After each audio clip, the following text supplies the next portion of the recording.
Major! Hi, hello. You're at a board game night, want to hop in? Aw, Major, you're the bestest. And you're super dope.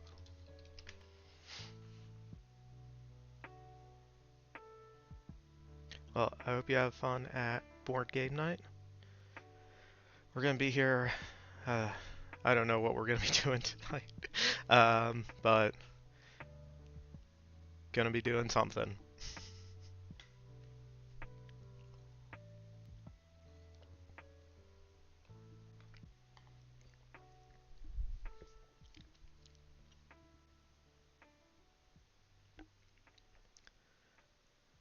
Okay, I think I have everything set up.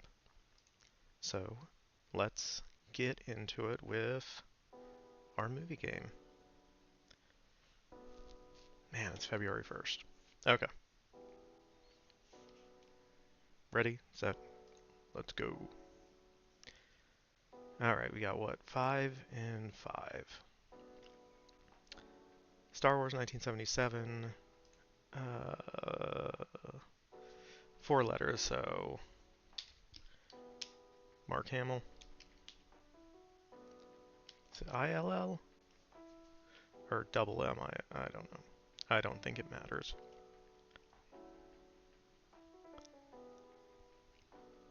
So the Hateful Eight.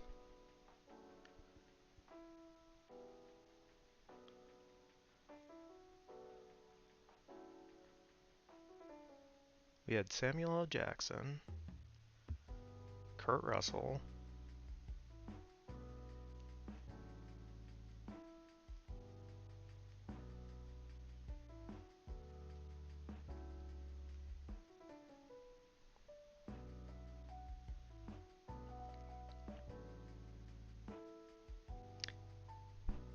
Damian Bashir, maybe?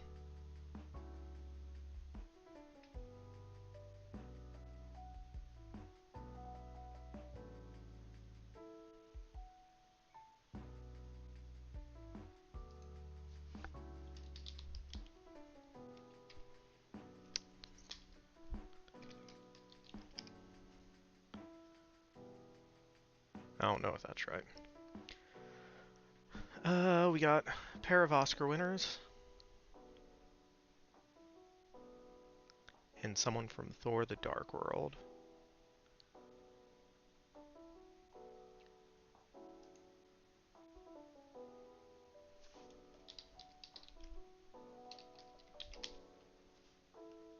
Gonna guess Natalie Portman. So I think the first name might be Katie, but we will see. Rise of the Planet of the Apes from 2011. Was that the first one or the second one?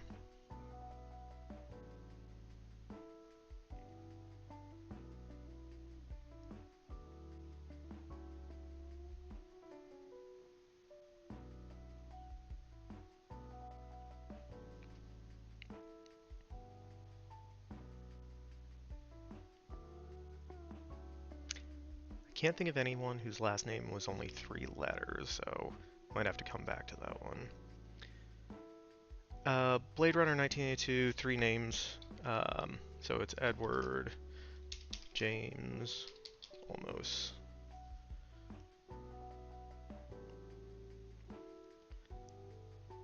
Dirty Dancing 1987.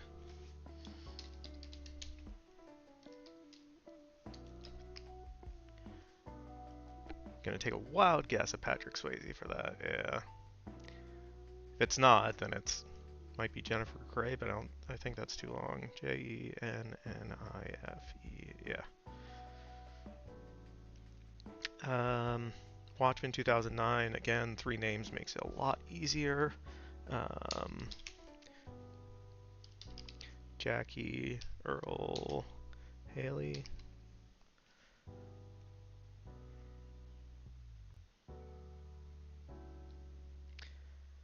Total Recall 1990. So it's obviously not Arnold Schwarzenegger because the numbers are way off.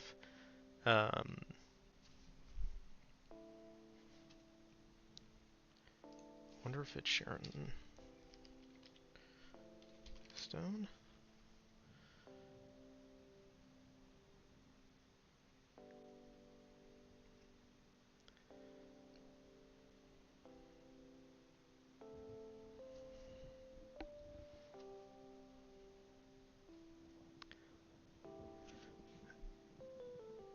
Okay.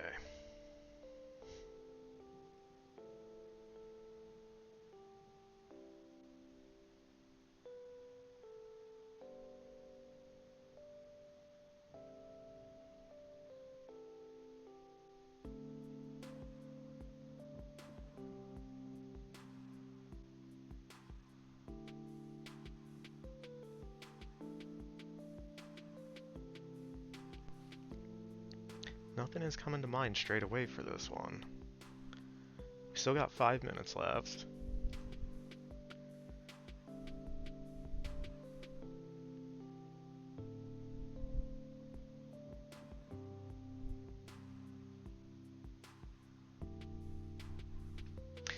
Oh, okay.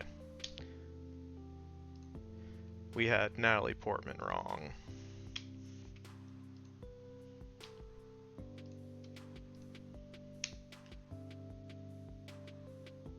We figured it out though.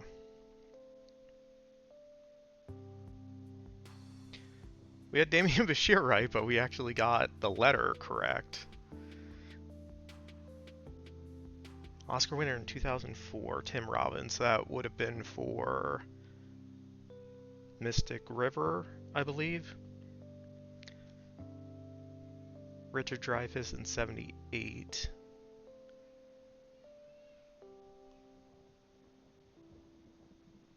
Jaws was in 76, so it wouldn't have been for that.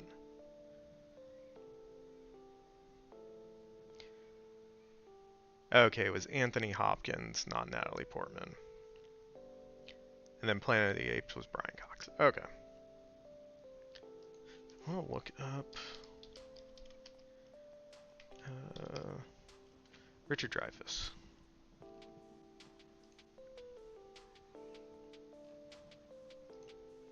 He won 1 Oscar for The Goodbye Girl, which I have not seen. No idea what it's about.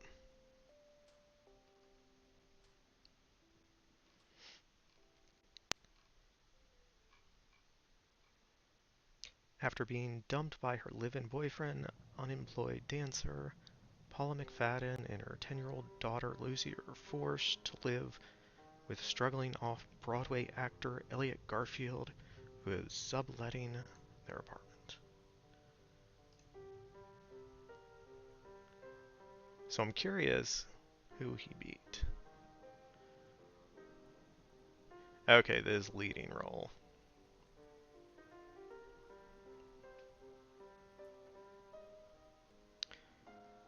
Marcello Mastroianni in A Special Day. That's the movie I'm thinking of. Yeah. Was quite good. It's a really good movie. It's a pretty good movie. John Travolta for Saturday Night Fever. Oof. This is the one I was looking for. Alec Guinness in Star Wars nominated for Best Supporting Actor. Okay, and that's your Diane Keaton one. And Vanessa Redgrave. Okay. I don't know. I find that interesting to see where stuff came from. Okay. Back to our story. In trying to get some writing done this evening.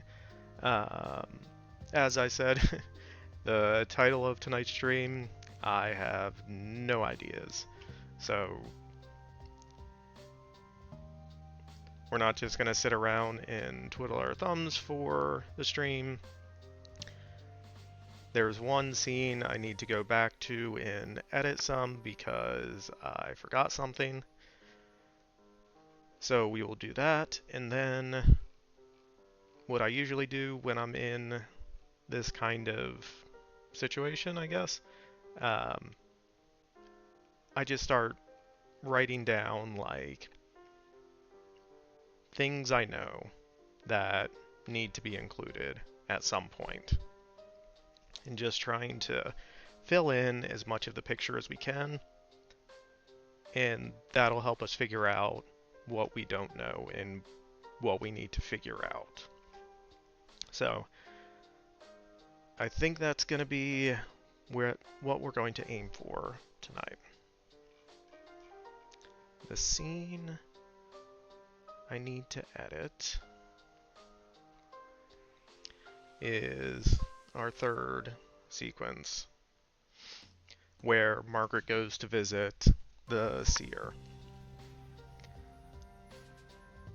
One thing I realized with this scene is when Margaret comes here to meet with Bryn, our seer,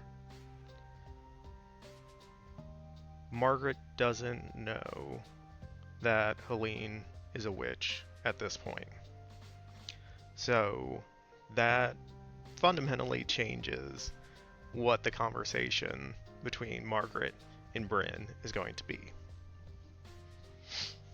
Ultimately, we're going to get to the same place. We have to.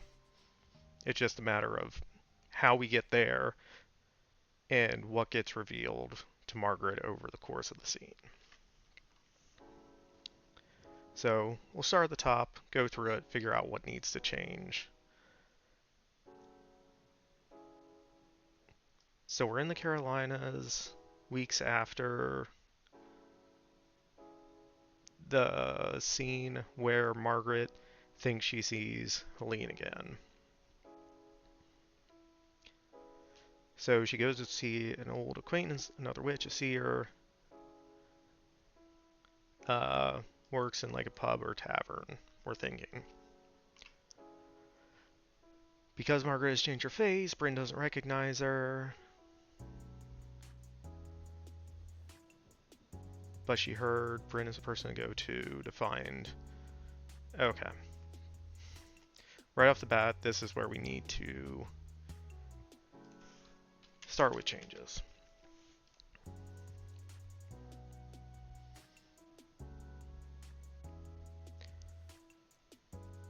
So Margaret would be coming to Bryn because she thinks she saw Helene, but she doesn't know yet. She doesn't think it's possible, but she can't get what she saw out of her head. So that's where we need to start.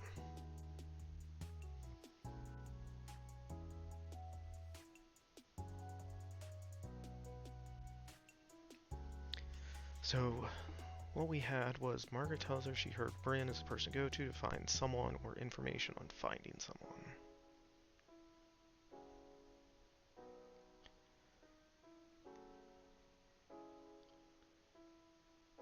So I think that needs to change to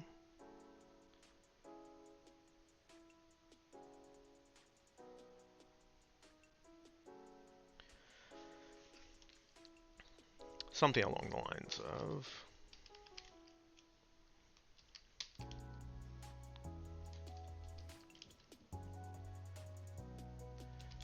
Margaret tells Bryn she saw something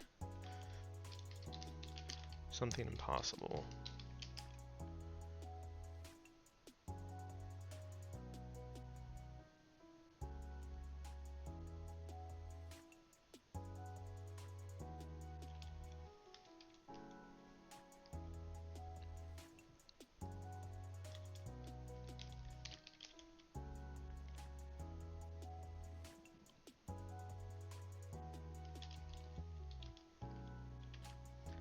She questions what she saw, but can't get it out of her head.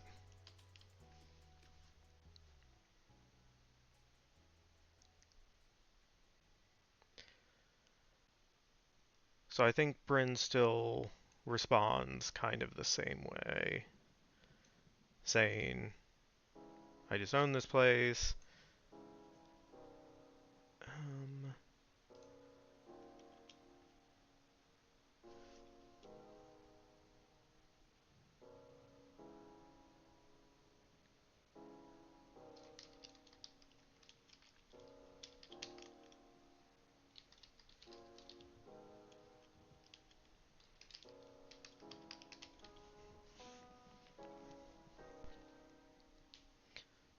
so we need kind of the initial.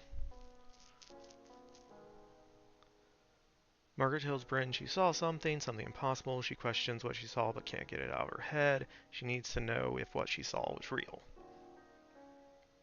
Bryn just says she's a pub owner.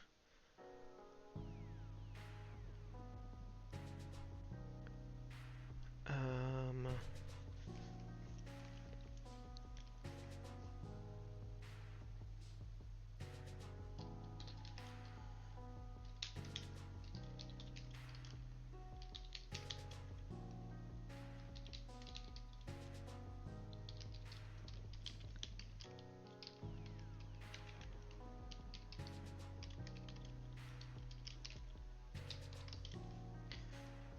Bryn covers X just like pub owner, doesn't know of anyone who could help her. Most people come here to the pub, tavern, whatever, to forget.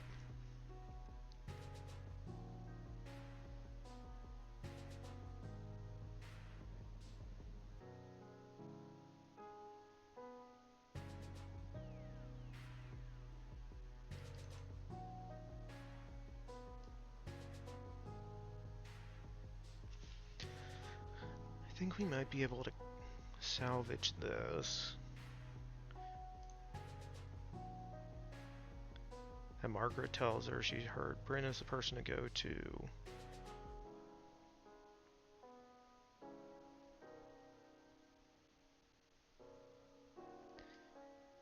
More.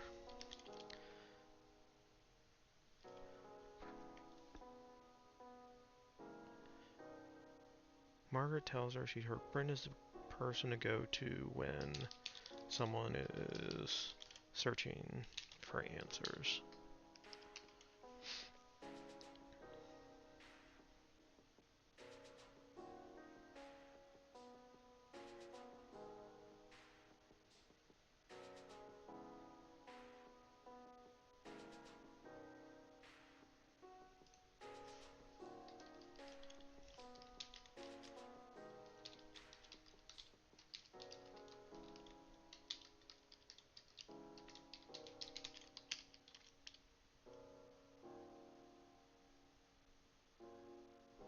Bryn tells her she doesn't have the answer she's looking for.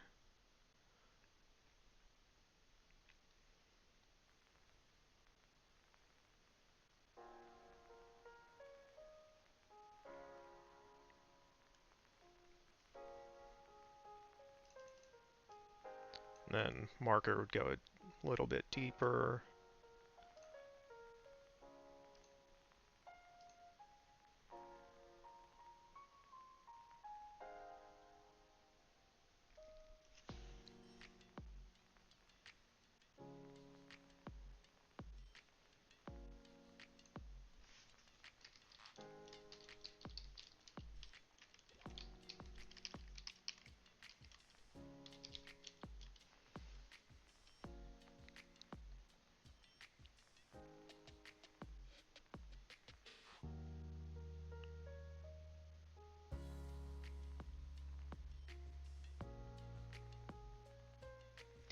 Margaret doesn't let up, says she needs help looking for someone.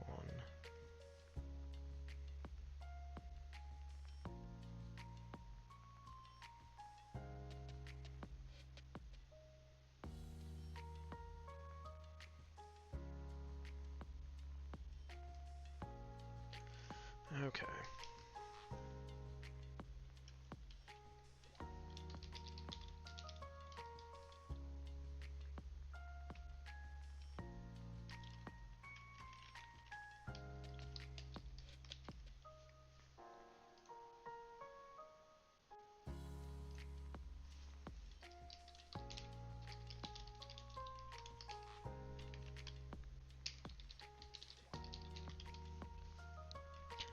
Okay.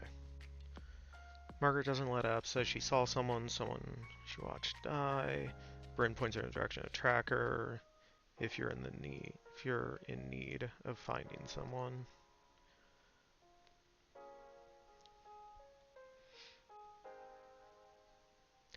Okay, then I think this can still come back.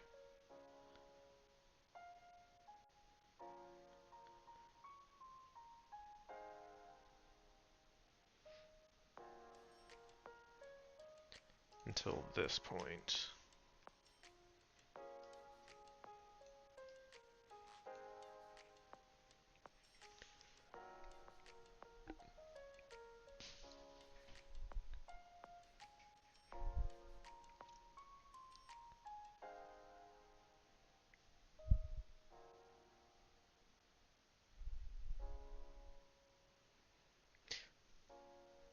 Alright, so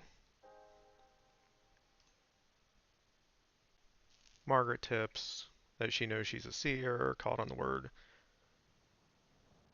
Bryn takes Margaret's hand and sees who she really is.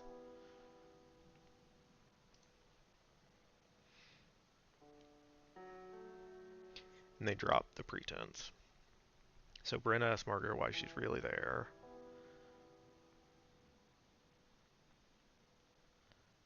Okay, this needs to change a little bit.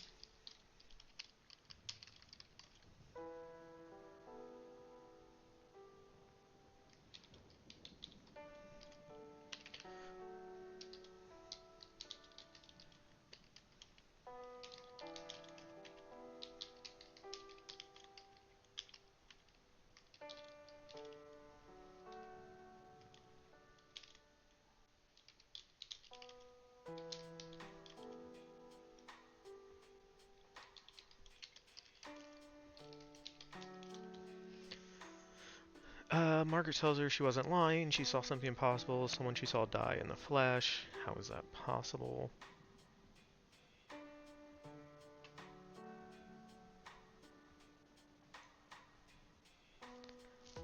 Uh, Bryn asks her who she saw.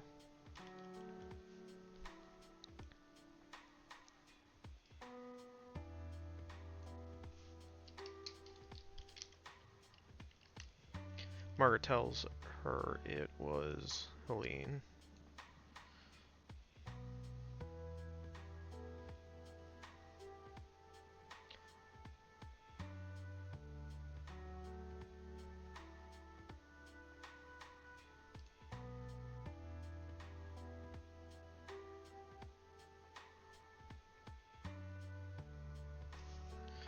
Was Helene the woman she knew, taken by the hunters?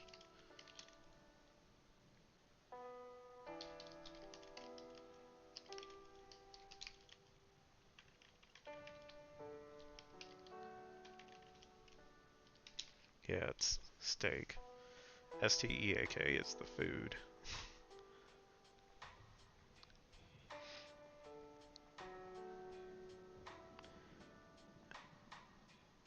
Alright, so Bryn asks her who she saw. Margaret tells her it was Helene, a woman she knew who was taken by the hunters and burned at the stake.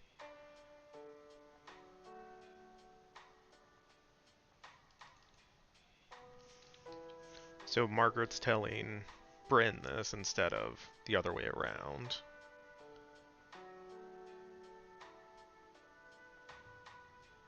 So Margaret tells her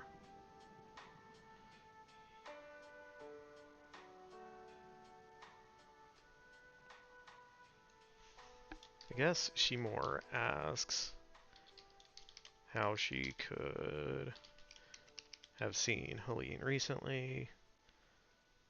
The seer probes, finds out Margaret is ill. Might have just been a hallucination.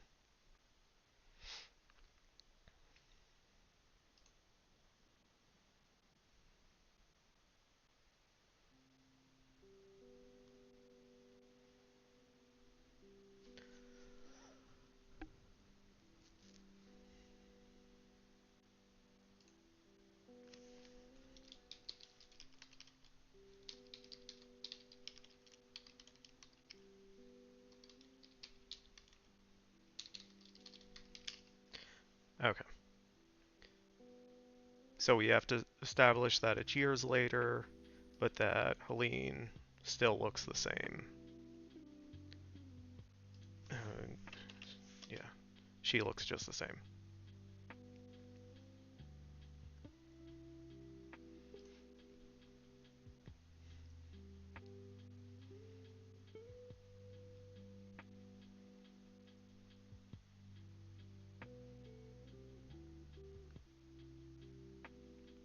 Okay, so I think we skipped to Margaret doesn't relent, she has to find out the truth.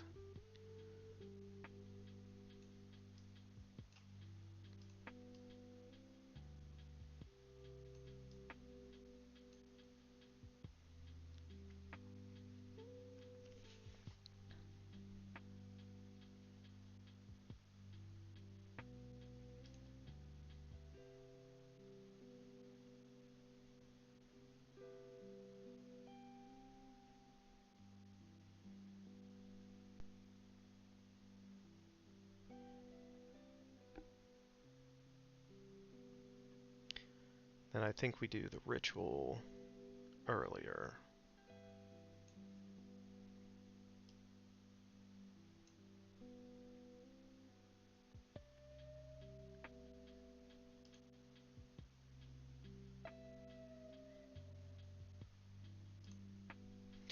But we change a bit of what's in there.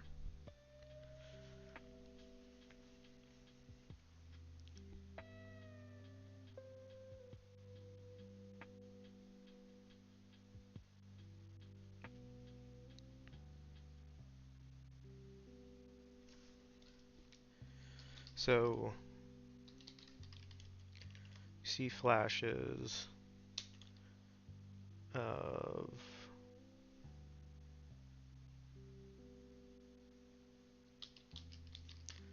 moments from the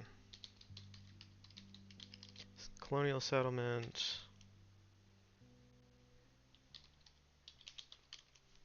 the burning, and meeting at the tribe.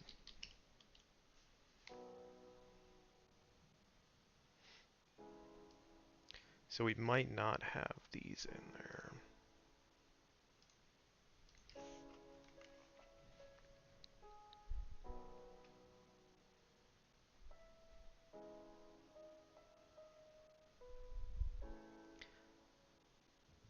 Give me a sec, I will be right back.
I have returned. Okay. The most important part of what we see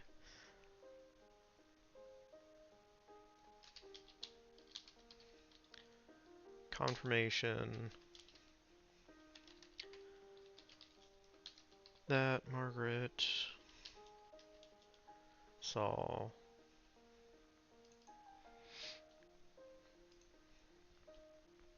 Helene.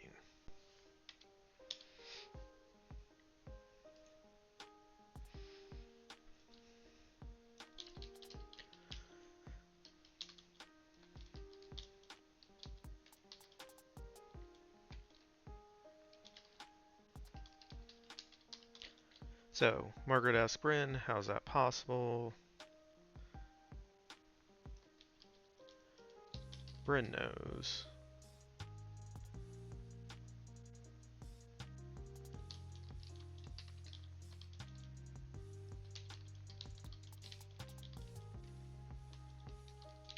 But doesn't come right out and say it.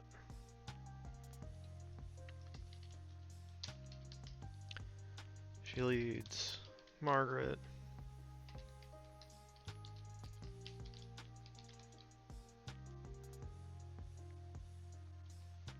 to the answer.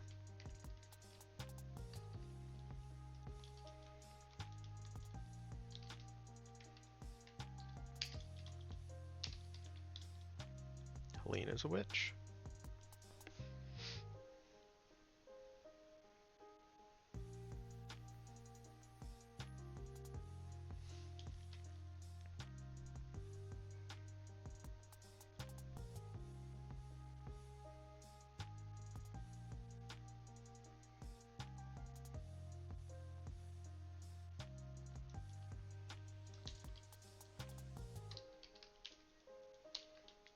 Margaret has to find Helene.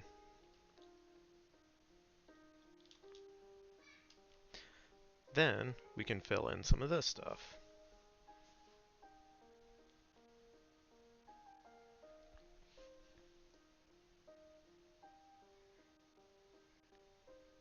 So Margaret realizes Helene is a witch, and that it was her, and that she's still alive. And she says, okay, I have to find her. So then Bryn tells Margaret if she's really alive, the hunters would be after her, so it'd be dangerous for Margaret. That keeps.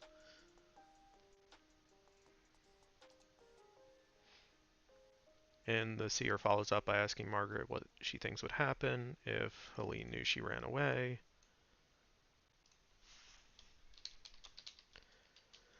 While she was being burned at the stake.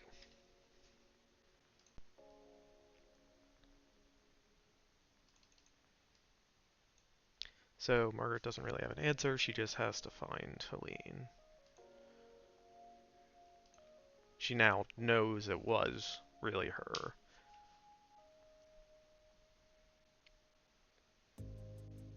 So then the seer brings up if Helene would even recognize her because she changed her face.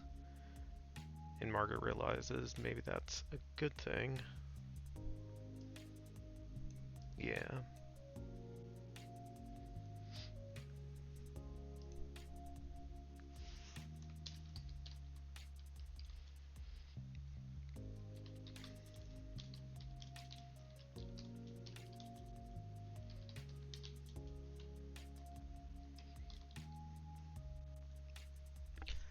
So Margaret begs Bryn to help her track Helene.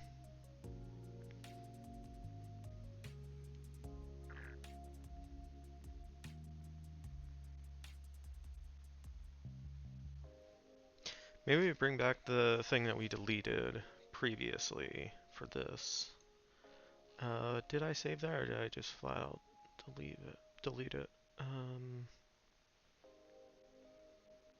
Yeah, we saved it. This is why we save things.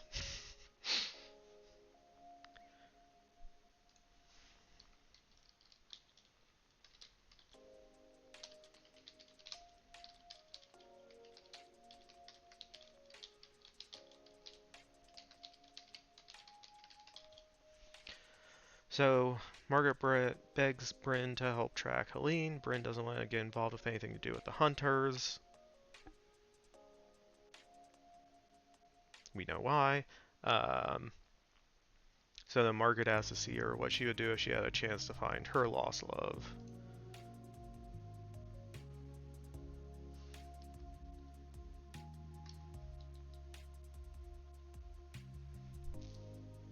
So then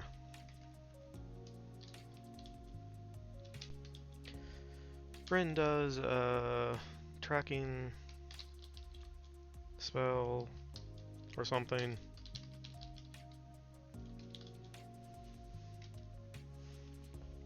And thus gives Margaret enough information to search for Helene.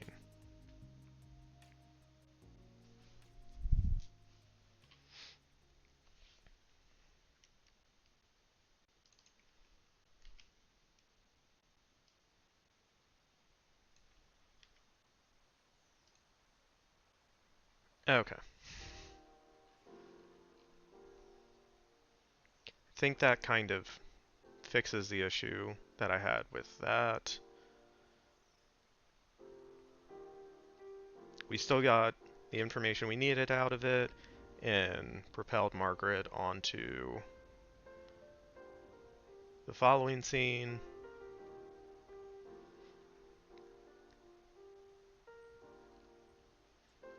Okay, so then this ties into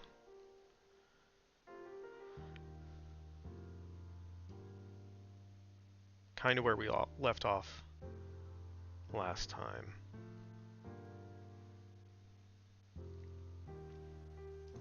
And this is where I have less of a clear picture on exactly what happens, but we can paint in kind of broad strokes.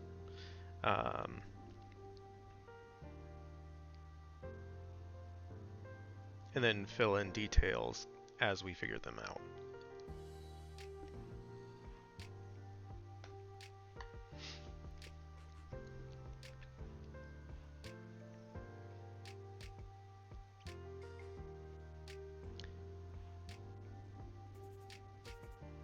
So at this point, we're following Helene from the first scene through the scene at the tribe, and then we're going to show her at the Dianic Witch's outpost when Bryn does the tracking spell.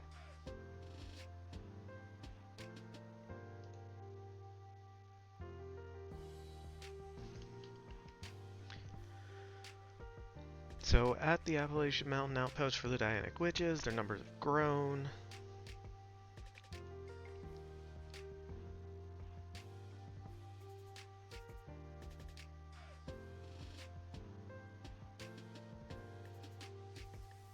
So would Helene, or would it be Seraphina who senses that she's being tracked?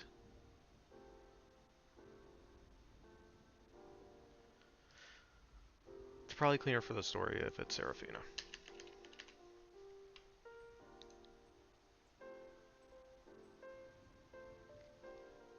So we're at the Appalachian Mountain outpost for the Dianic Witches. Their numbers have grown.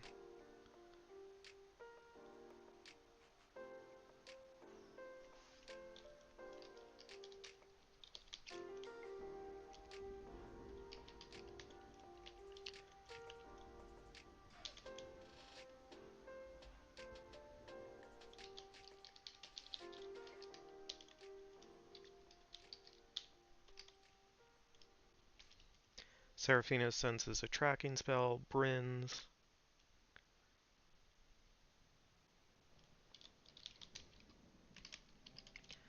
thinks it's the hunters.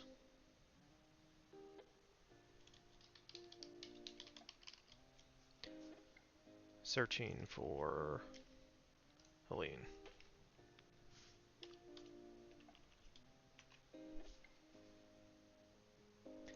Thinks she thinks it's the hunter searching for Helene. Okay.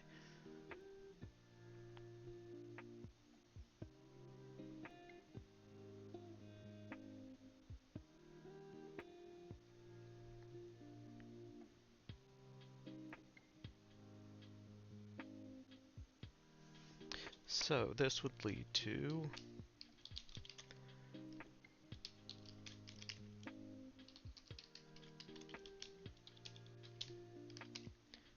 Seraphina puts the outpost on high alert, sends Helene away to another outpost.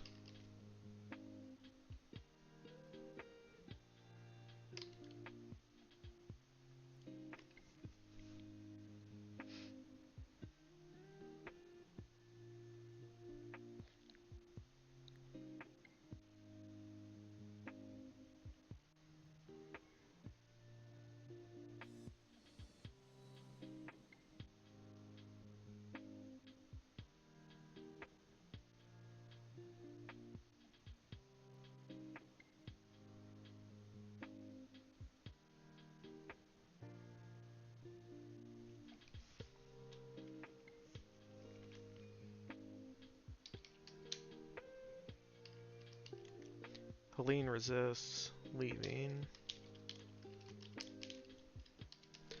wants to stay, fight the hunters.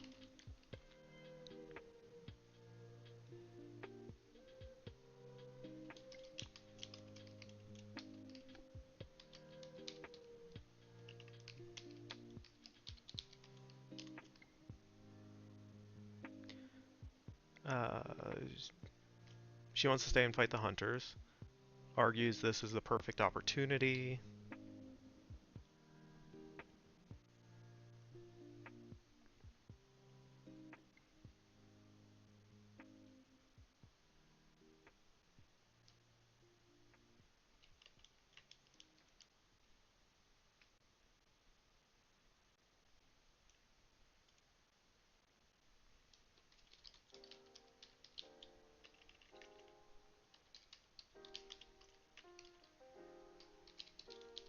But Seraphina still thinks it too great a risk.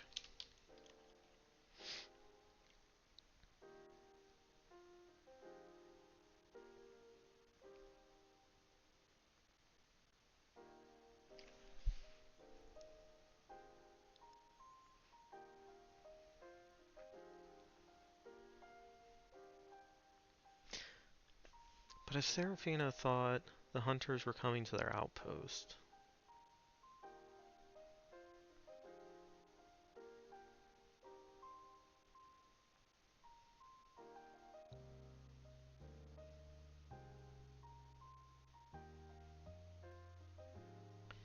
I don't know if this tracks.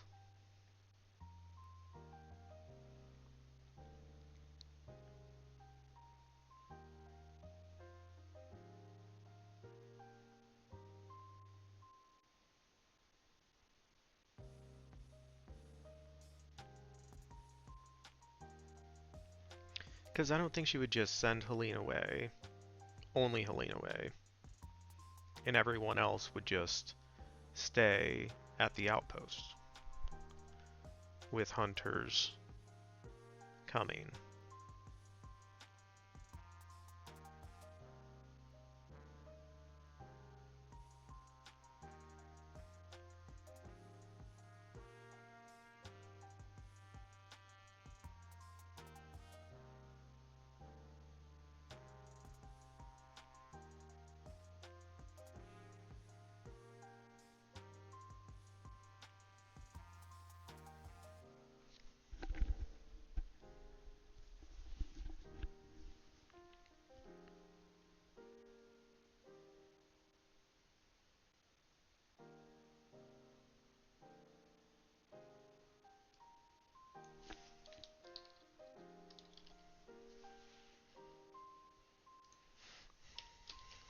So she thinks it's a possibility the hunters are searching for Helene.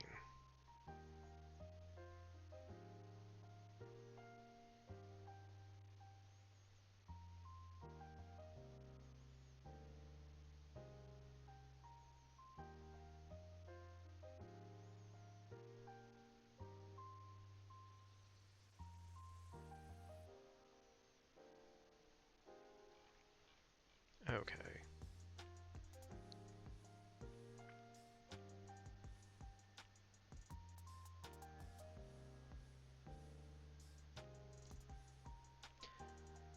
So back up when Bryn does a tracking spell.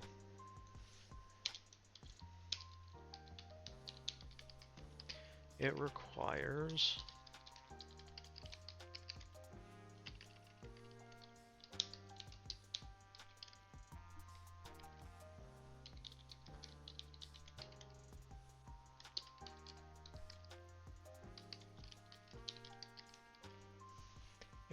Margaret to visualize Helene in her mind as clearly as possible.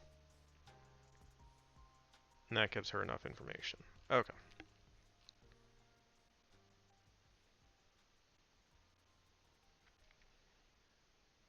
So Seraphina senses a tracking spell. Thinks it could be the hunter searching for Helene. She puts the outpost on high alert.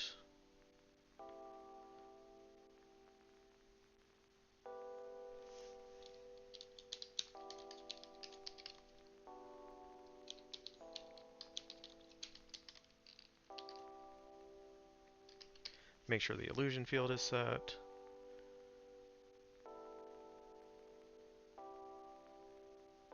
Sends Helene away.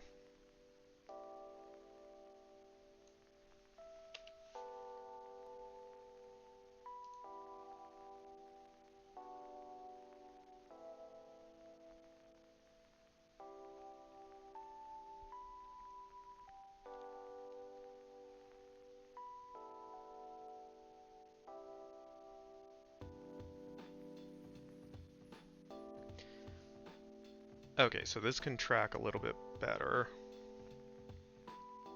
Because Seraphina would want to send Helene away because if that's who the hunters are using to find their location, if she's not there, they can't find the Dianic witches. And they can, like I said, if we re-reference the illusion field, we do enough that they think the hunters won't be able to find them.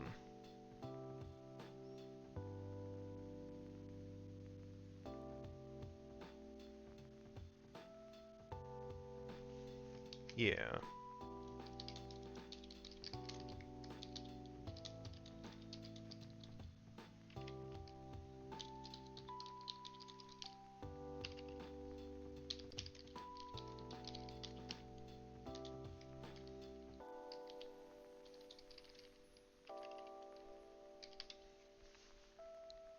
So hunters won't be able to pinpoint their location if Helene isn't there.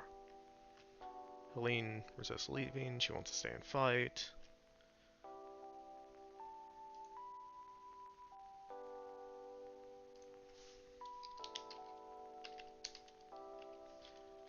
Thinks it's too great a risk.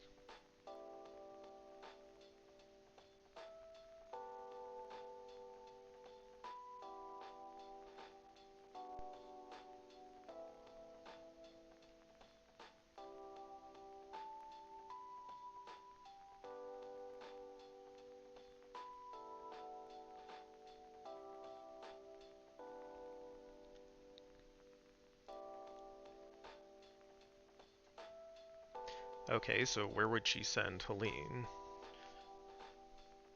She would want... Seraphina would want for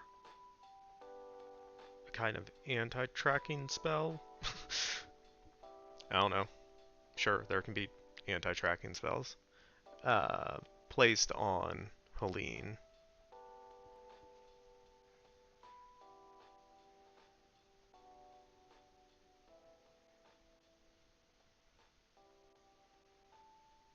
Or, better yet... Yeah, okay. See, this is why we just write the stuff we know, talk it out, and we figure things out. Okay, so...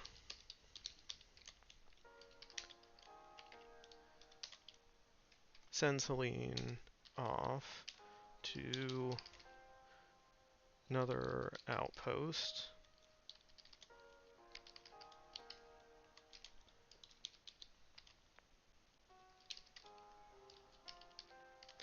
Seraphina sends Helene off to another outpost where there's a Dianic witch seer.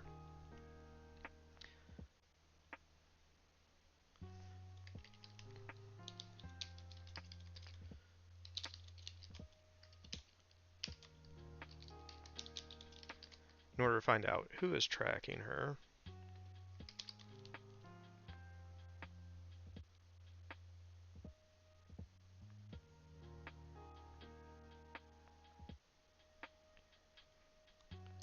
and cast a protection.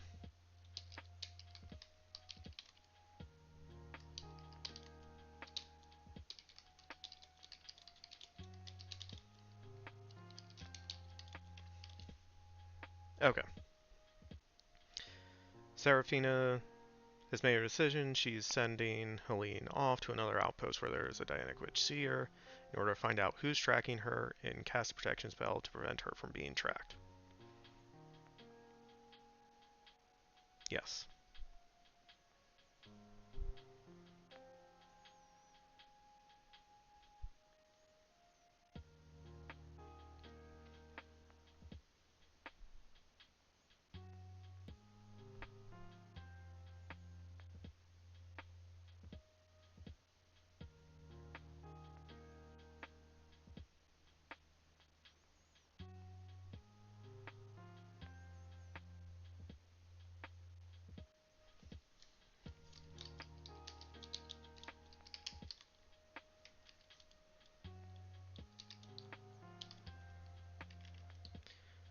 So Seraphina tells Helene she has to go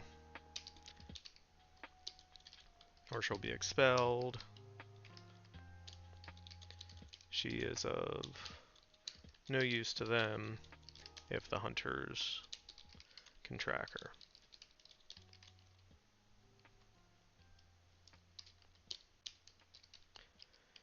Reluctant, Helene goes. So, do we want Helene to stick around enough to see Margaret approaching their location?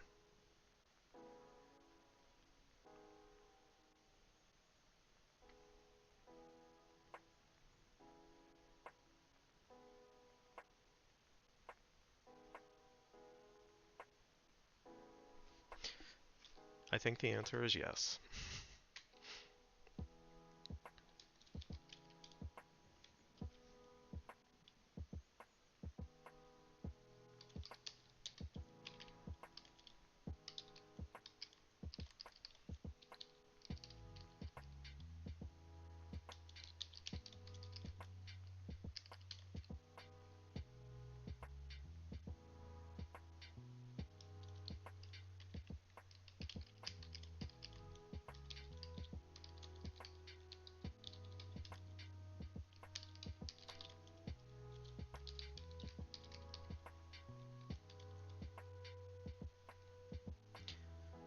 But Helene stays close to the outpost until she sees someone she doesn't recognize nearing, Margaret. Seeing that she's not a hunter or anyone she recognizes,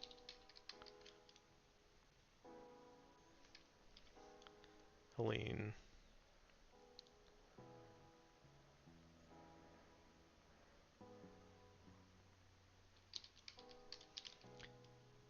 leaves to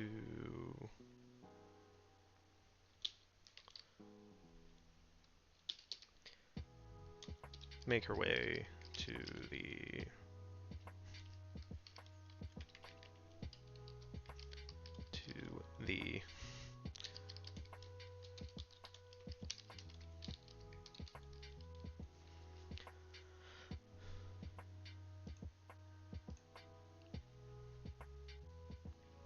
and then we can tie this into the previous.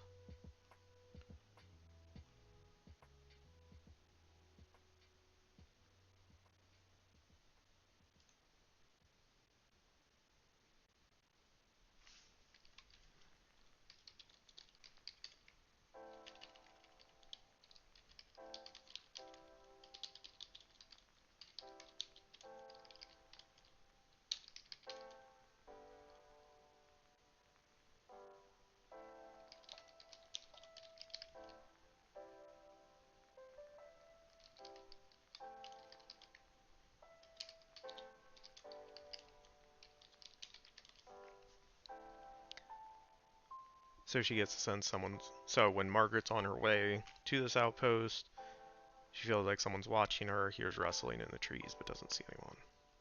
Before she's ultimately captured.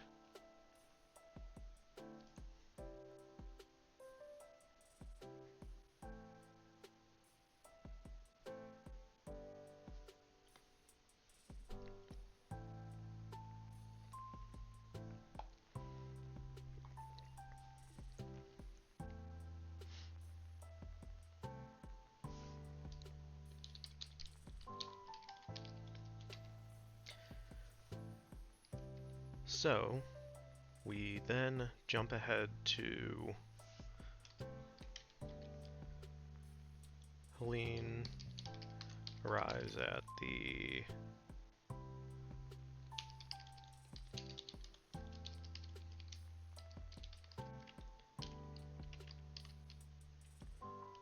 the other Dianic Witch outpost,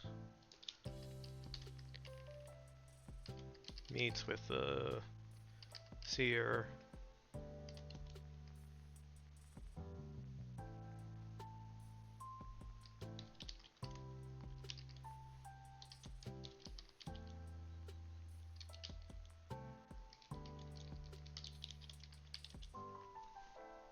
and she finds it's Bryn who is tracking her.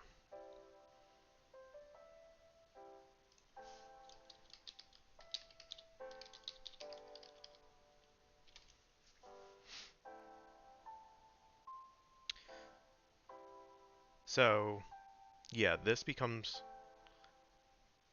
important in my head because at some point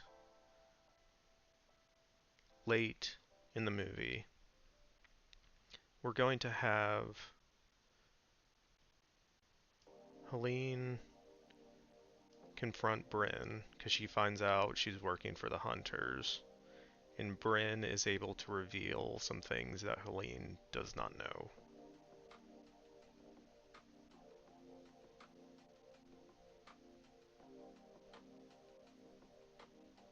But for right now, all we need is Helene to start, or to be aware that Bryn is tracking her.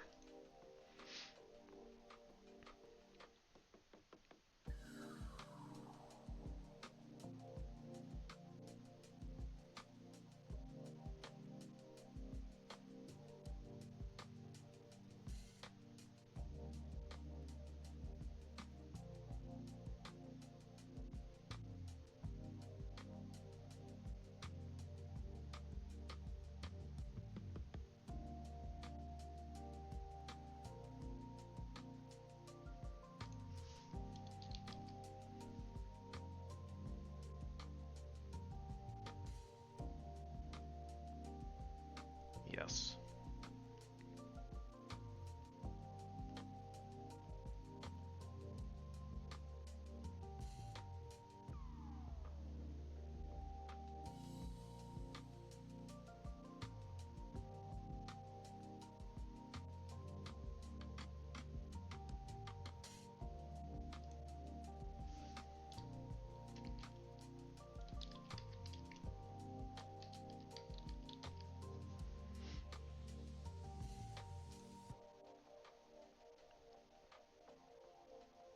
So this, we're going to need to obviously flesh out quite a bit more.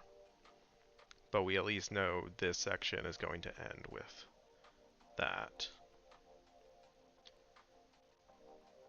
And then the next sequence is going to be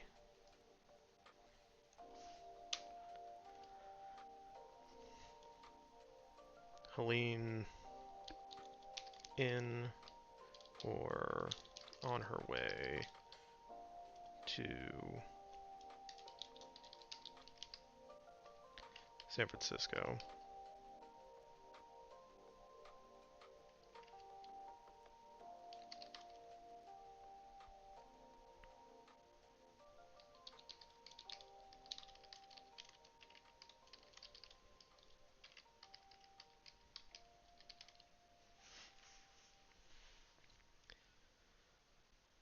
So we're actually going to get ahead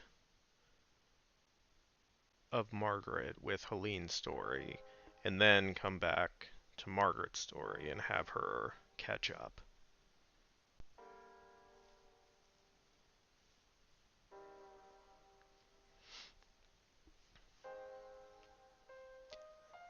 So we have to figure out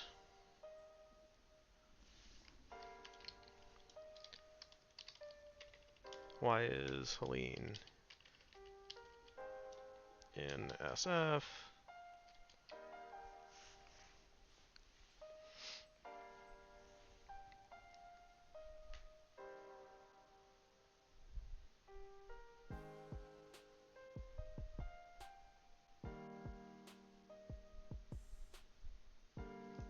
Oh, yeah, this is probably why.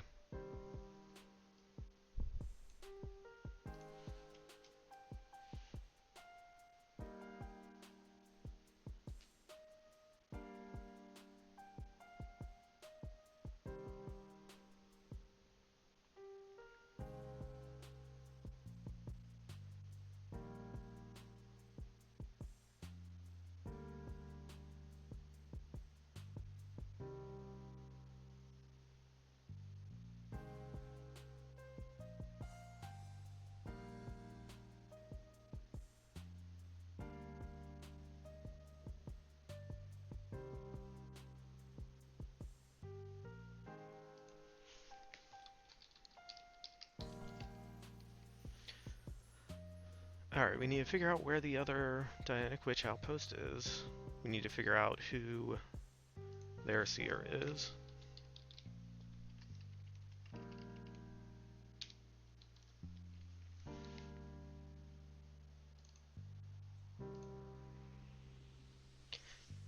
And I kind of want...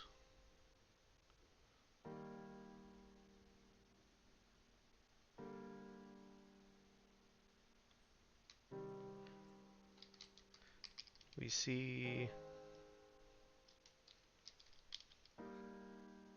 Bryn as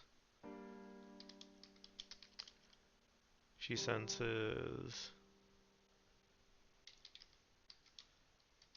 she's being counter-tracked.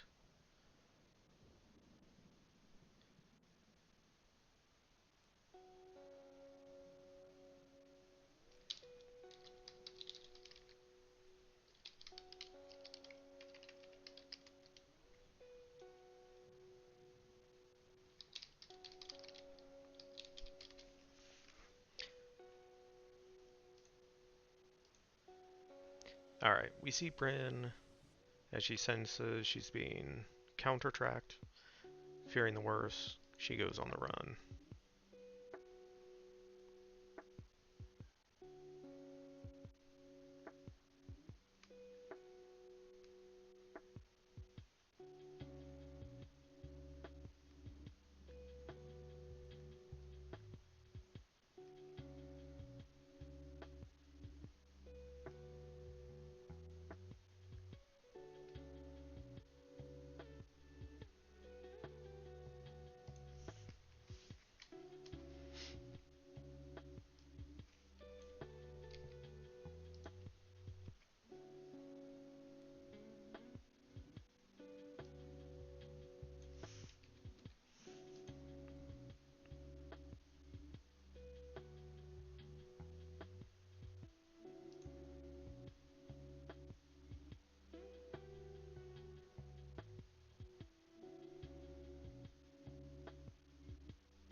I need to think about this sequence.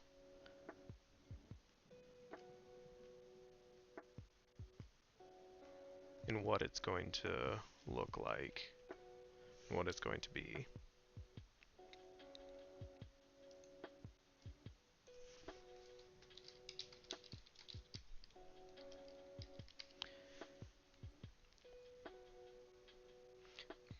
But like I said, this is going to... all of this helps the sense of quite a bit of time passing from when we were last with Margaret, and fills in some things that we didn't see previously.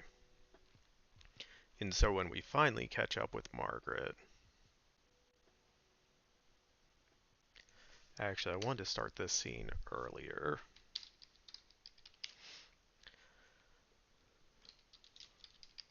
Margaret at a farm.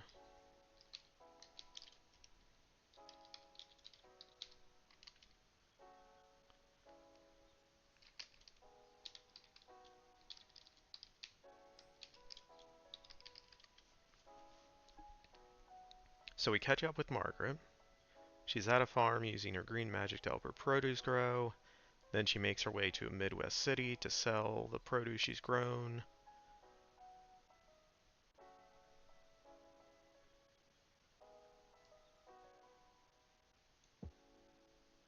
I want...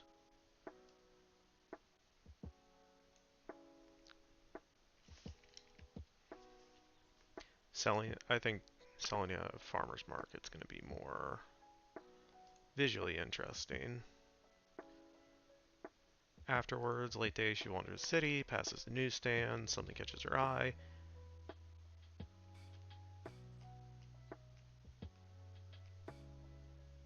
Let me see if this timing works.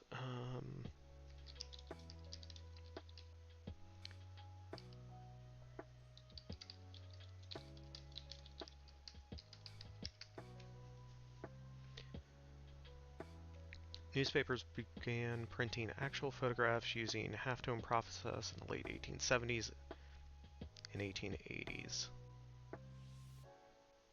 1880.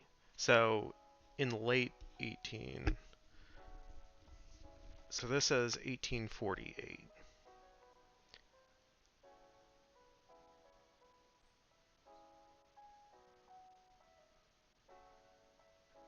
Routine use of photos in daily papers didn't happen until the 1900s and 1920s. With faster technology before this, images were engraved sketches.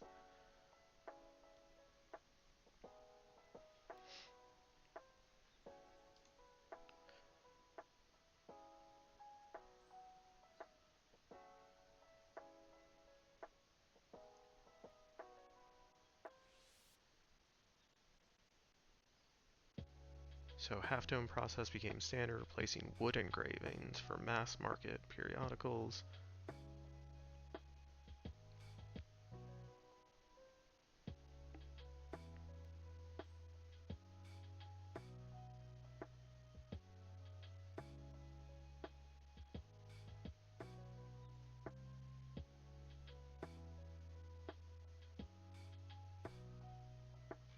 Okay.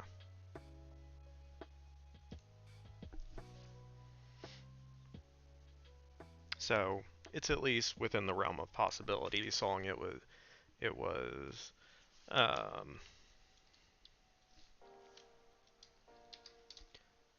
post 1848.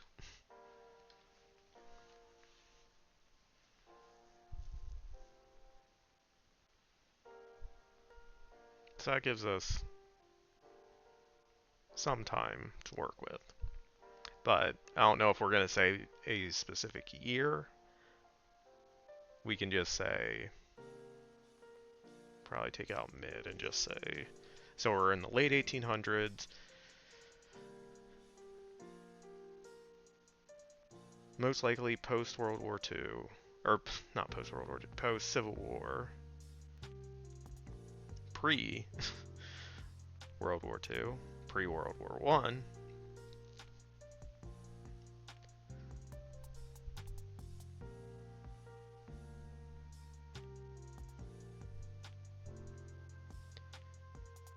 So the photograph of Helene in the newspaper, I don't think it's going to be a story about it.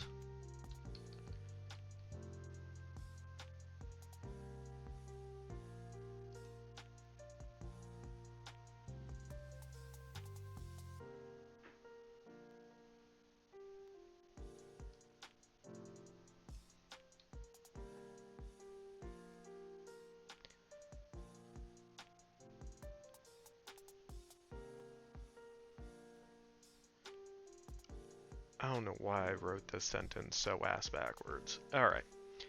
Margaret finds a newspaper with a photograph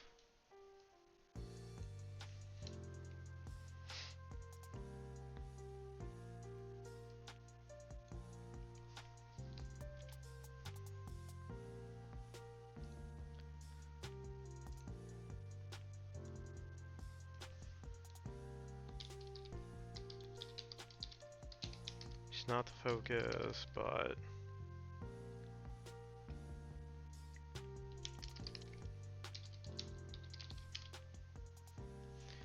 alright.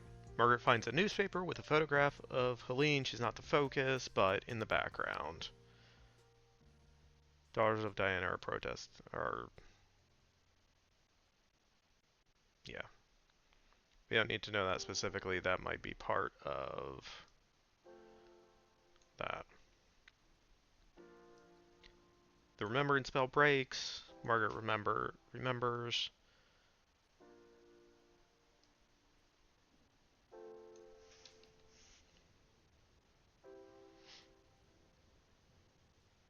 So then in a hurry, she goes home to that farm, packs, and starts her journey to San Francisco.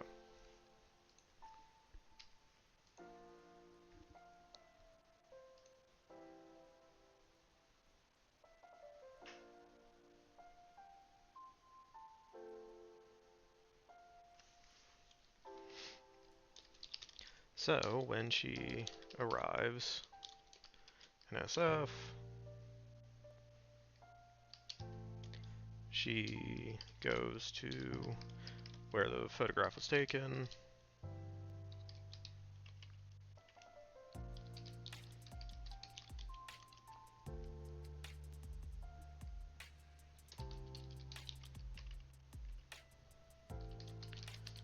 Searches for any clue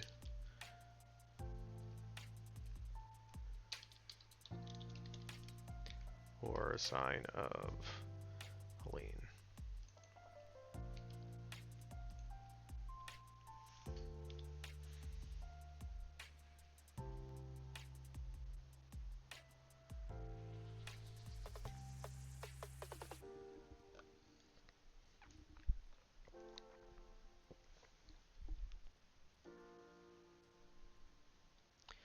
So because she's not a tracker, she's not going to be able to just cast a tracking spell or anything like that.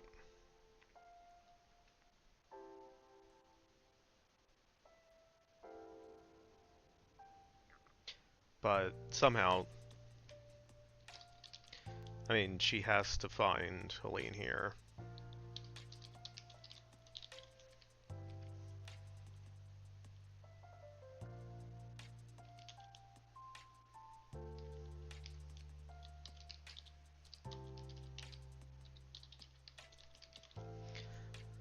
But obviously, Helene doesn't recognize her.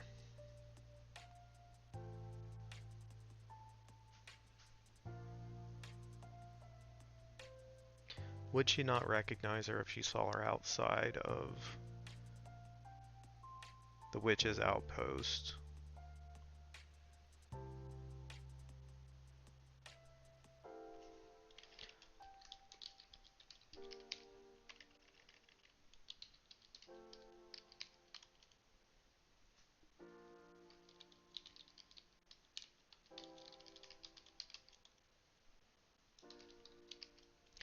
This might be where Margaret becomes Maggie.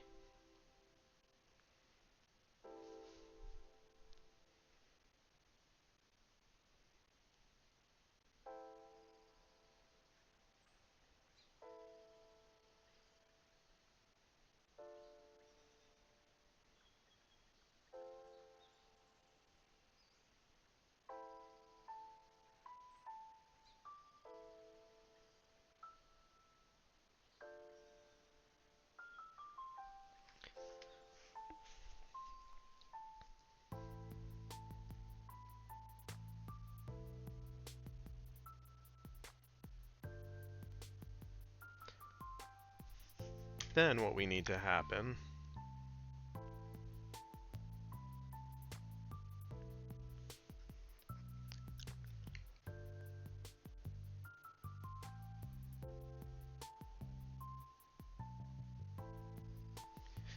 is Margaret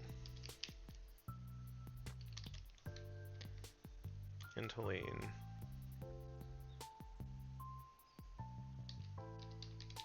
start to establish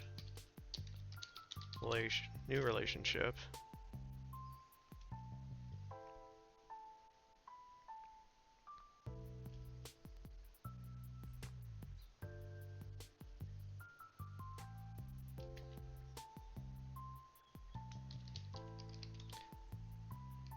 And Margaret thinks she's getting what she wants, but then something has to go wrong.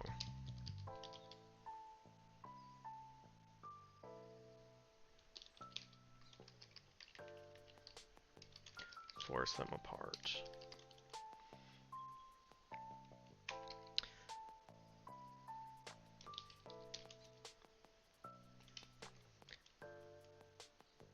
The one thing I've been trying to figure out what this would look like, and kind of the one thing I've been messing around with is if Helene's there to do something for the Dianic Witches, but Margaret isn't aware of that, and she does something that messes with their goal.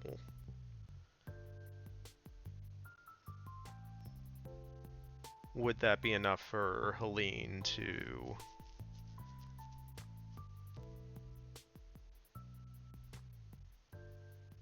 end things between them?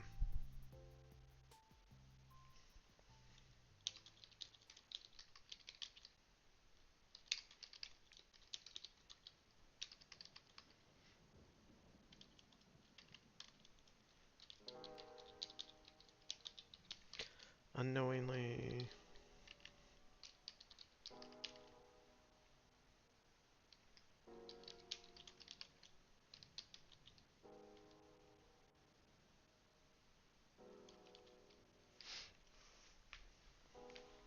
So, Helene on a mission for the Dianic Witches, unknowingly, Margaret ruins a plan.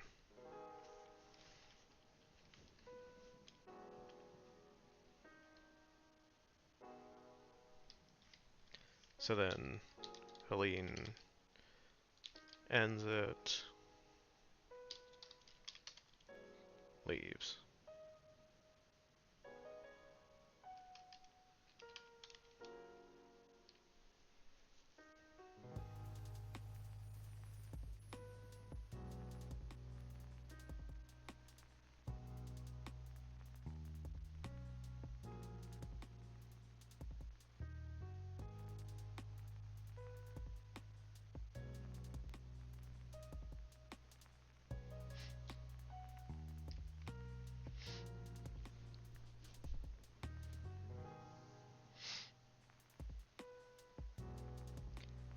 And then I think this is where Margaret would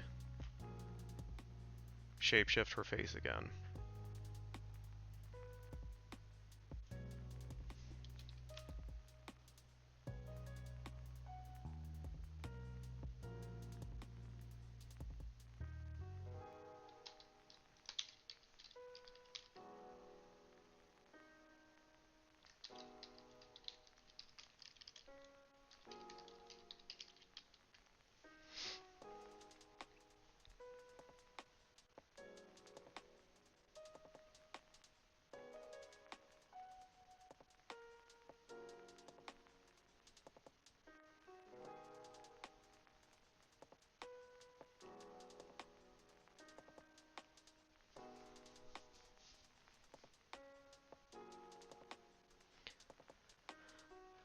Okay.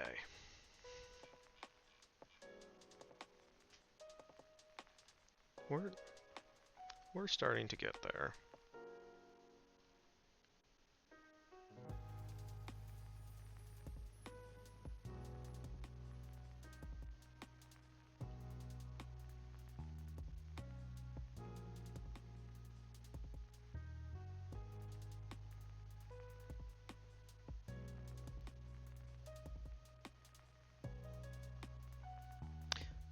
Oh, yeah. This.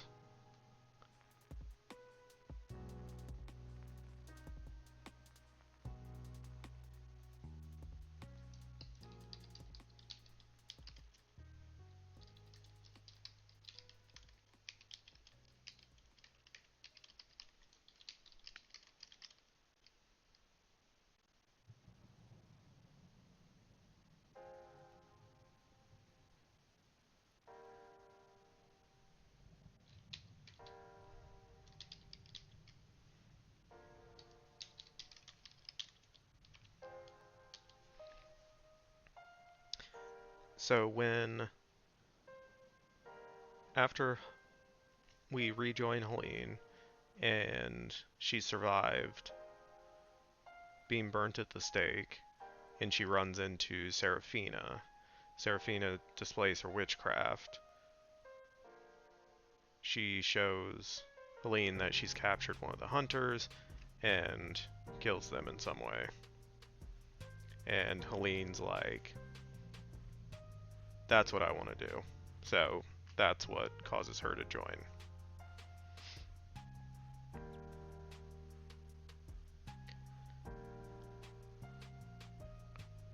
Then we have Helene's version of going to meet them.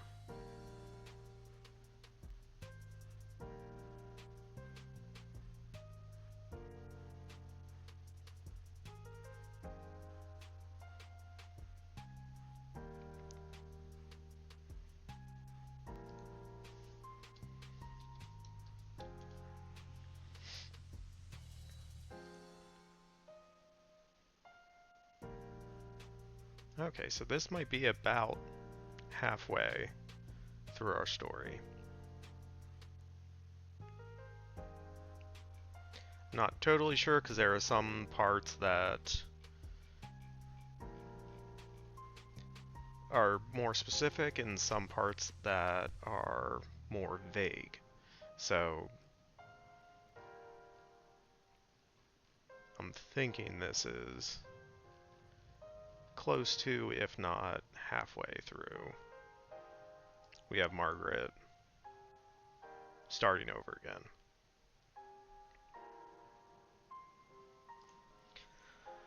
Whew. So then, where do we go next? I do not know.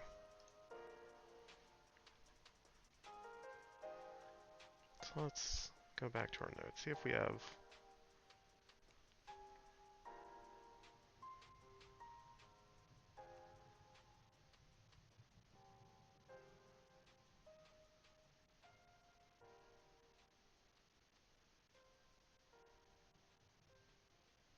Okay, so we're going to have to find another point in history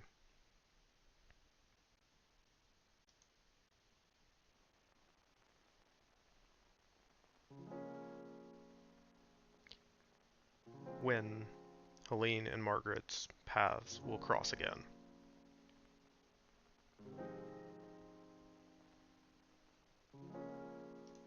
That's another thing I meant to add in here.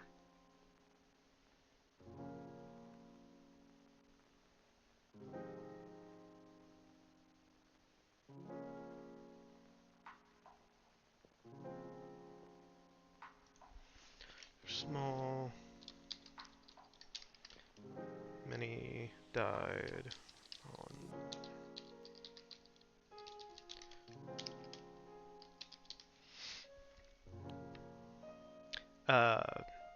some of the Dianic witches that Seraphina was leader of came with her on the journey, but some of them died on the journey.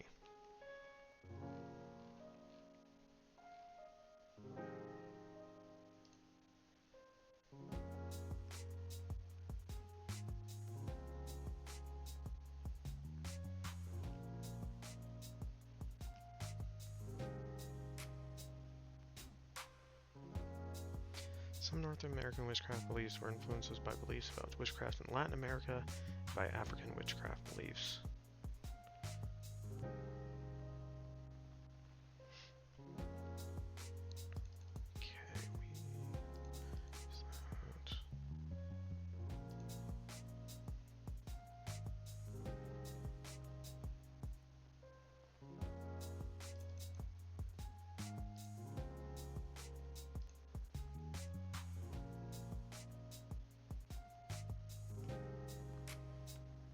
Okay, so we've established that's a two-hander. We established Helene thinks she saved herself.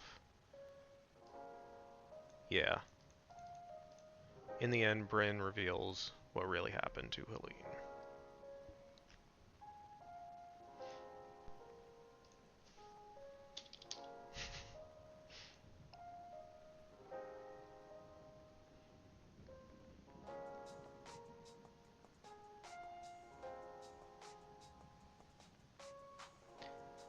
So I'm just going to make some general notes about things I want to have by the end. Because sometimes that'll help us figure out the destination of where characters are going to go, and we know where they are in the story, so we can start figuring out what journey they need to go to get to that endpoint.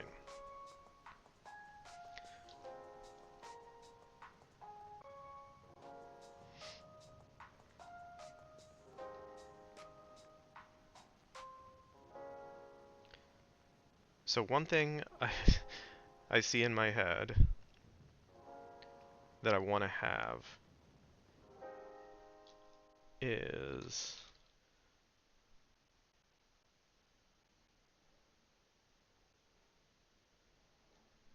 um,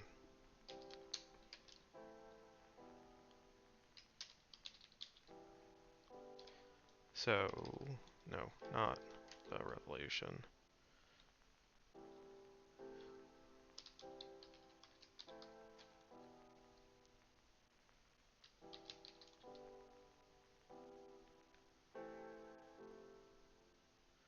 Helene's revelation.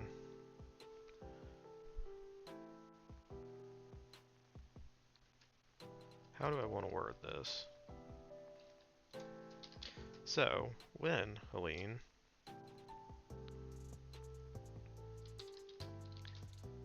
finds out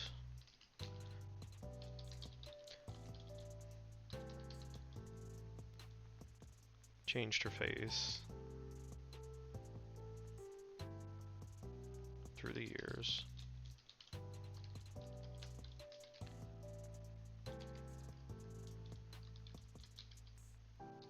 she forgot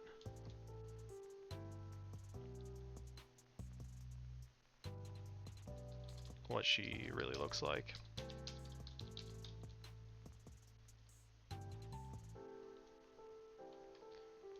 Helene remembers.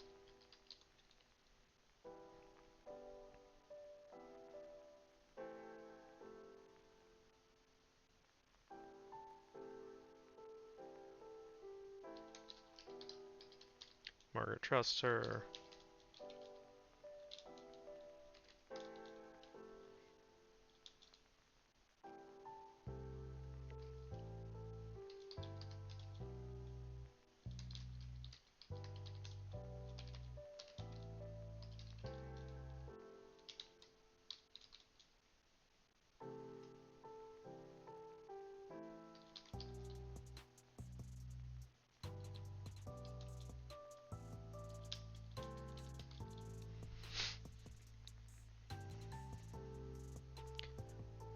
So, at some point at the end, near the end,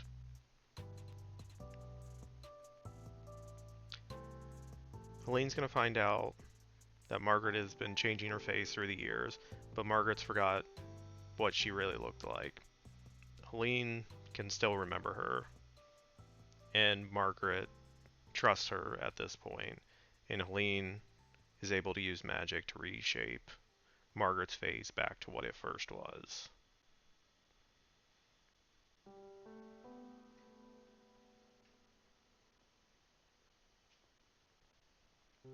Yeah.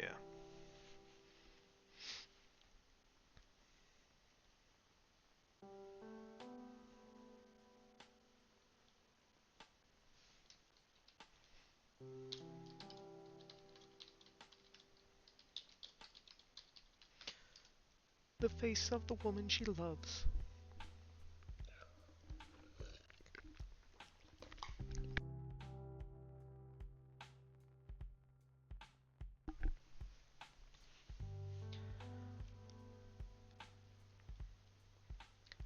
I think I've said this before in here, but I always like up endings.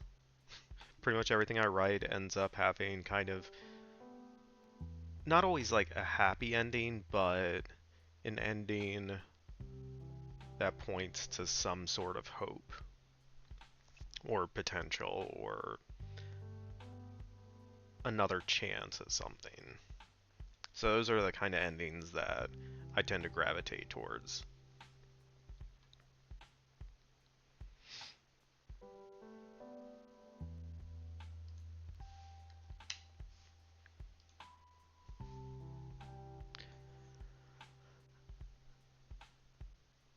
So, another scene that I know we need to have is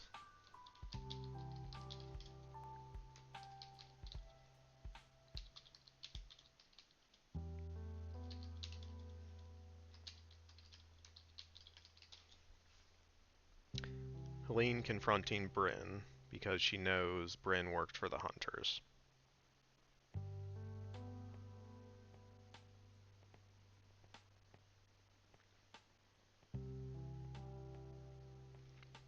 And Helene, because Bryn worked for the Hunters, Helene would view her as an enemy.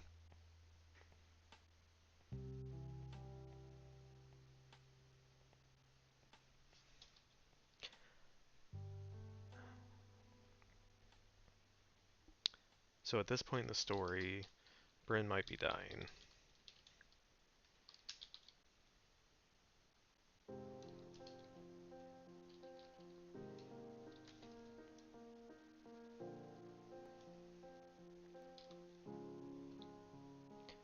Bryn might be dying.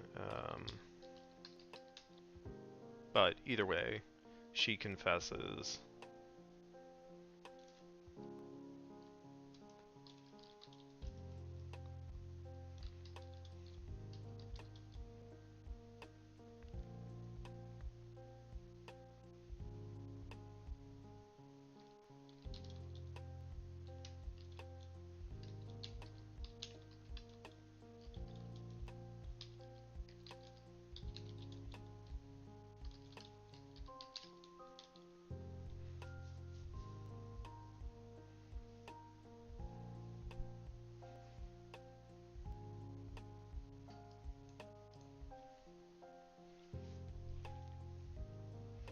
And then, some way, Bryn knows how Helene really survived being burned at the stake.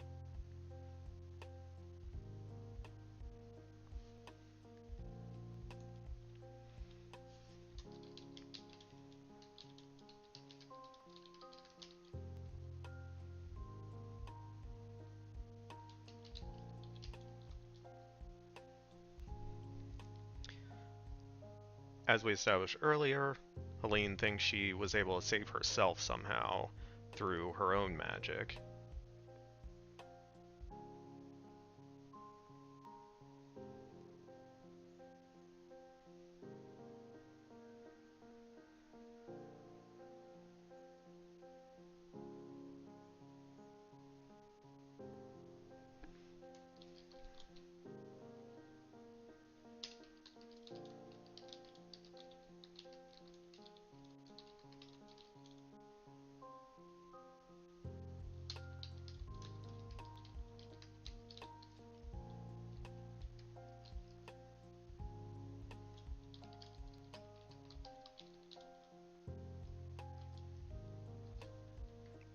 It is more of a writing note than a plot note, but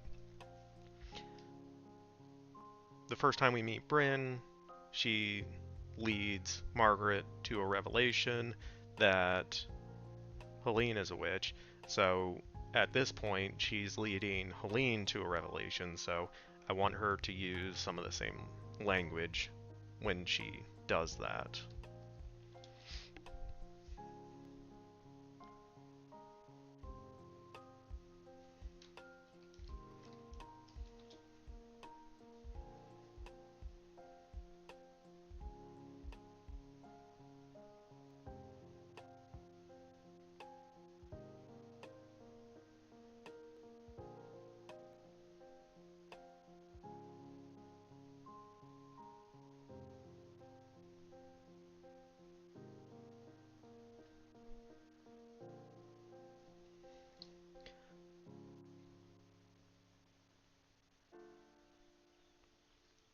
But that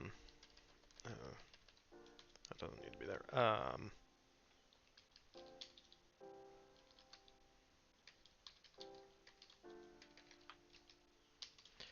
Reveals the truth.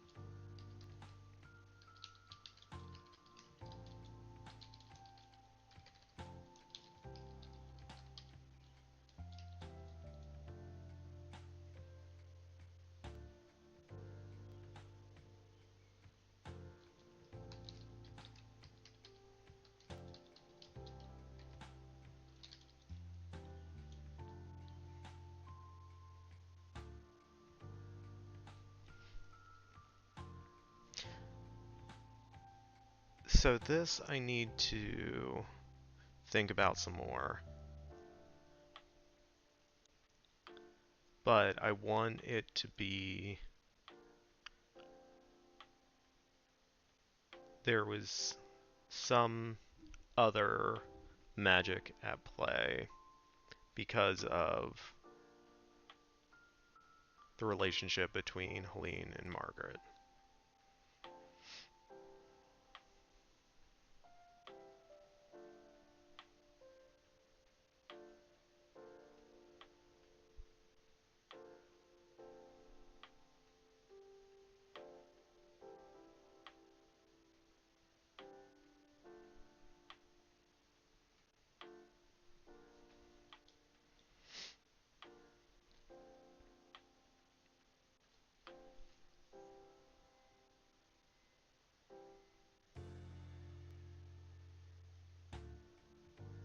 Yeah, Helene willing to sacrifice herself. See, I worry that's going to be too close to something in Harry Potter, but that might be something I deal with another time.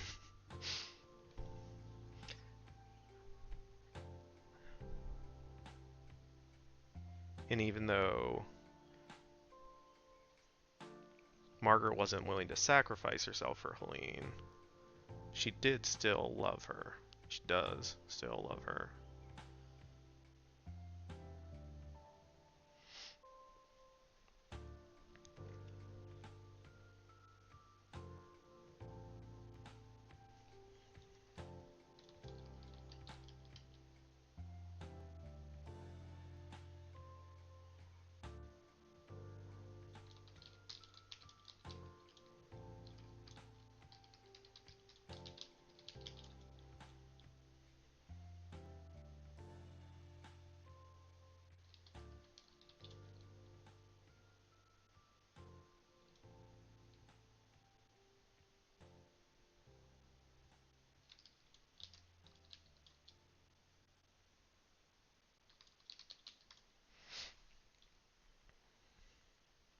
Okay, yeah, and there's something I need to set up earlier as well. Um,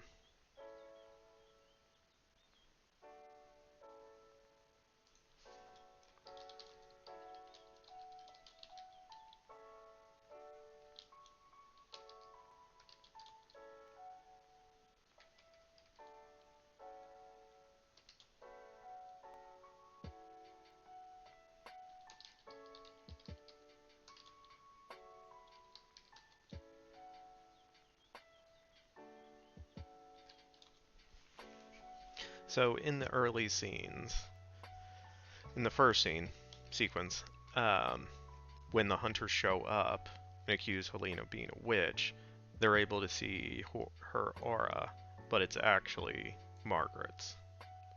So Margaret's aura is kind of with Helene.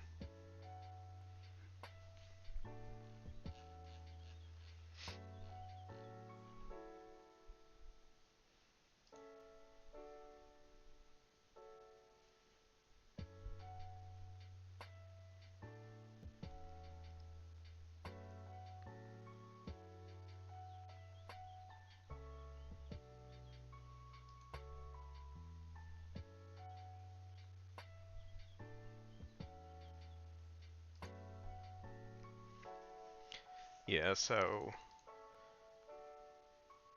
this has to be tied into the climactic sequence, whereas this is more part of the denouement, the falling action after the climax of the film.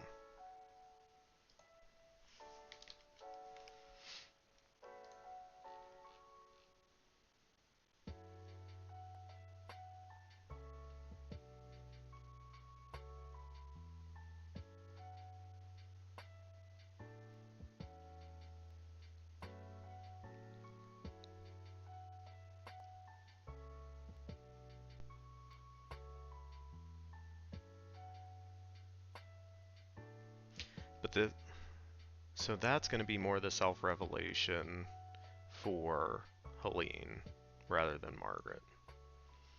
We still need to figure out, oh, yeah, I know what I want Margaret to do.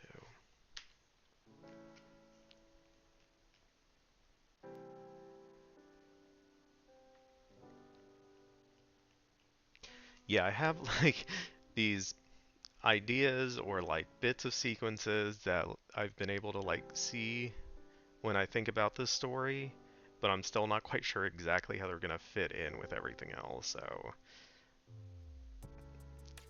we're gonna have a puzzle to figure out at some point. Um, but a lot of times when we talk about story structure, characters, screenplays, people always talk about needs versus wants, right? So Margaret's want is to find Helene. That's what she that's what's propelling her forward, what she wants to achieve.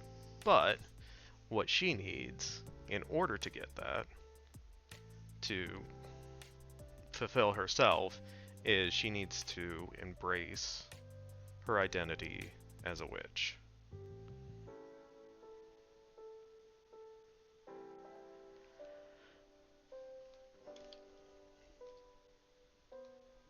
So,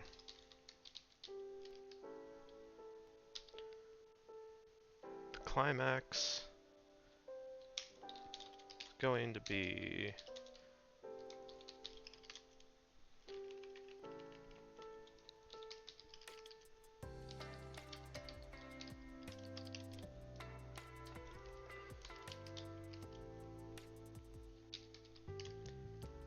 the hunters have captured the Dianic witches and Margaret.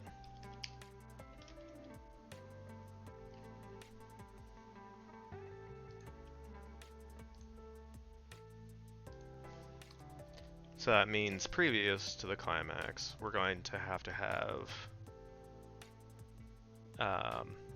they usually call it like a false ending. It's near the end of the second act.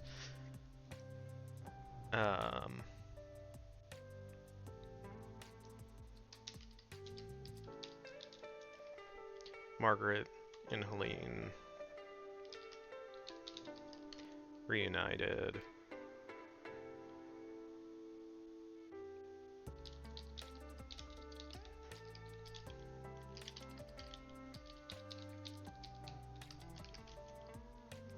So we're gonna have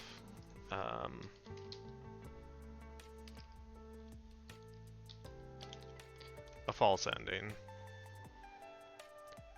where it looks like people get what they want. Margaret and Helene are going to be reunited. They're going to know the truth and want to be together, but they're going to be captured.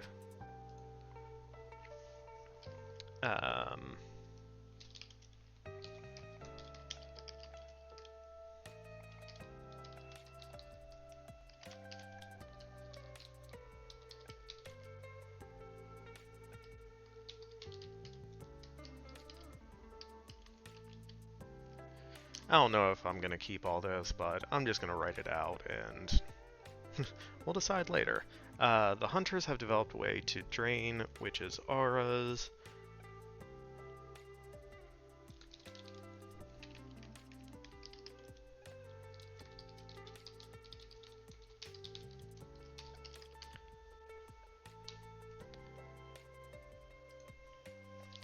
drain all the Dianic witches, but don't bother with Margaret, because hers is... Wait, it would be her... Yeah, her aura is non-existent. Oh, it's E. I always mess that up.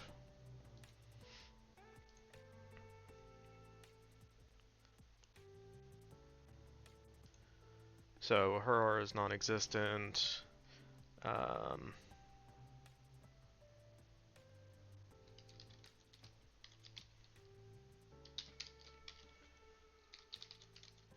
She has to embrace being a witch.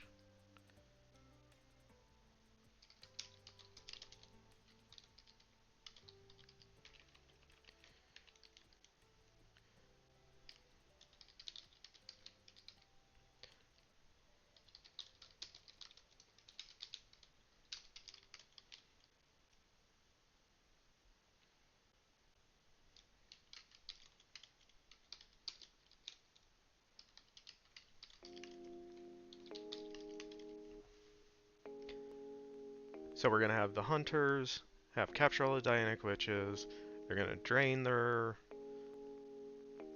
magic, their auras. Margaret is able to absorb all of their auras and cast a spell to defeat the hunters.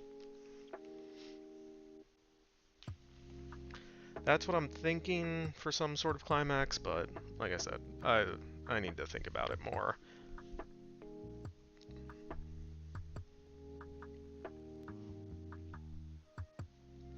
But that's yeah, that's all I got for tonight. We made some progress. We fixed some stuff up. We laid out some more of what the story is going to be moving forward, and some ideas about things that can happen near the end. So we're getting there. We just need to progress the second act a bit more,